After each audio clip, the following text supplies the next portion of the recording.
आज हम एक ऐसी प्रेरणादायक कहानी लेकर आए हैं जो छात्रों के लिए अत्यंत उपयोगी होगी। यह कहानी है महात्मा गौतम बुद्ध की, जो जीवन के संघर्षों में सही दिशा और शांति प्रदान करती है। दोस्तों, आज के इस वीडियो में हम गौतम बुद्ध की एक प्रेरणादायक कहानी लेकर आए हैं जो खासकर छात्रों के लिए अत्यंत उपयोगी है। इस कहानी में हम जानेंगे कि कैसे शांति, ध्यान, अनुशासन और आत्मविश्वास के माध्यम से हम जीवन के किसी भी संघर्ष को पार कर सकते हैं। यदि आप परीक्षा के तनाव या असफलता के डर से जूझ रहे हैं, तो यह कहानी आपके जीवन में नया दृष्टिकोण लाएगी। इस वीडियो को अंत तक देखें और जानें कि गौतम बुद्ध के उपदेशों को अपने जीवन में लागू करके आप कैसे सफलता पा सकते हैं।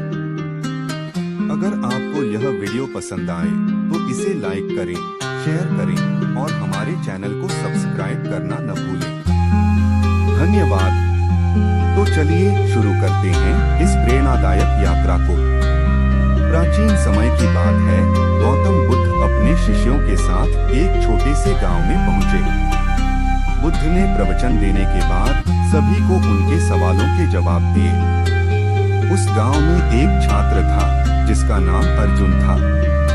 अर्जुन एक मेधावी छात्र था, परंतु उसके जीवन में कई समस्याएं थीं।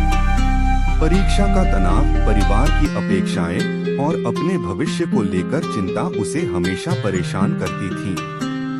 अर्जुन बुद्ध के बारे में सुनकर उनके पास पहुंचा और बोला, भगवान, मैं दिन रात पढ़ाई करता हूं, लेकिन मेरा मन पढ़ाई में स्थिर नहीं होता।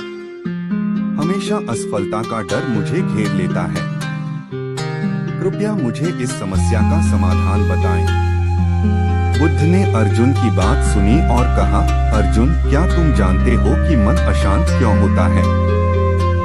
अर्जुन ने सोचा और बोला, शायद मेरी चिंताओं और संघर्षों के कारण। बुद्ध ने मुस्कुराते हुए कहा, तुम्हारे मन की अशांति का असली कारण यह है कि तुम इसे अनावश्यक विचारों से भर देते हो। जब मन कई दिशाओं में भटकता है तो हम एक जगह स्थिर नहीं रह पाते।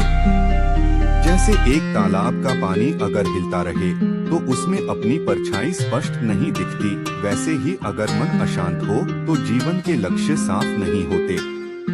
अर्जुन ने बुद्ध की बात सुनी, लेकिन उसकी समझ में पूरी तरह से बात नहीं आई। बुद्ध ने फिर समझाया, मन की अशांति का समाधान है ध्यान और शांति। ध्यान से मन शांत होता है और एकाग्रता बढ़ती है। ध्यान सिर्फ आंखें बंद करके बैठने तक सीमित नहीं है। असली ध्यान तब होता है जब तुम हर काम में पूरी एकाग्रता के साथ शामिल होते हो, चाहे वह पढ़ाई हो, खेल हो या अन्य कोई कार्य। बुद्ध ने उदाहरण देकर समझाया, सोचो, एक माली जब पौधों को पानी देता है तो वह पूरी एकाग्रता से पौधों की देखभाल करता है। अगर माली का ध्यान नहीं होगा तो पौधे सूख सकते हैं। तुम्हारा मन भी उसी तरह है। जब तुम अपने मन को एकाग्र करते हो तभी तुम्हारे प्रयास सफल होते हैं। अर्जुन ने बुद्ध से कहा, भगवान, लेकिन जब मैं पढ़ाई करता हूँ तो असफलता का डर मुझे हमेशा सताता है। इस डर की वजह से मेरा मन पढ़ाई पर नहीं टिकता।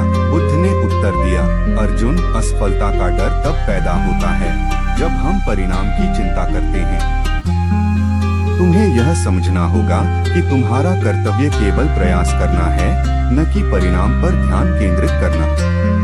अगर तुम पूरी ईमानदारी और लगन से पढ़ाई करोगे तो परिणाम अपने आप अच्छा होगा। बुद्ध ने एक और उदाहरण दिया, सोचो कि एक किसान बीज बोता है। वह जानता है कि अगर उसने सही समय पर फसल की देखभाल की तो परिणाम अच्छा होगा। लेकिन अगर वह हर समय केवल परिणाम की चिंता करता रहे तो वह मेहनत नहीं कर पाएगा। ठीक इसी तरह तुम्हें भी अपने कर्तव्य पर ध्यान देना चाहिए, न कि परिणाम पर। बुद्ध ने कहा, विद्यार्थी के जीवन में अनुशासन और समर्पण का बहुत महत्व है। बिना अनुशासन के कोई भी लक्ष्य प्राप्त नहीं किया जा सकता। जैसे नदी का पानी किनारों का पालन करता है, वैसे ही तुम्हें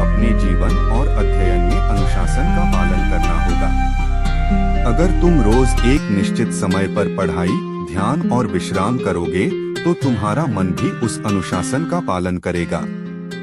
अर्जुन ने बुद्ध की बात समझी और ठान लिया कि वह अब अनुशासन के साथ अपनी पढ़ाई करेगा। अंत में बुद्ध ने अर्जुन से कहा, अर्जुन, आत्मविश्वास ही सफलता की कुंजी है। आत्मविश्वास तब आता है जब हम अपने कार्य को पूरी लगन और समर्पण के साथ करते हैं। असफलता का डर तभी दूर होता है जब हम अपनी क्षमता और कर्म पर विश्वास रखते हैं। अर्जुन ने बुद्ध के चरणों में प्रणाम किया और अपने जीवन में उनके उपदेशों का पालन करने की प्रतिज्ञा ली। इस कहानी से यह सीखने को मिलता है कि शांति, अनुशासन और आत्मविश्वास जीवन में सफलता के मूल मंत्र हैं। परीक्षा का तनाव हो या जीवन का कोई अन्य संघर्ष, ध्यान और समर्पण से हम किसी भी समस्या का हल पा सकते हैं।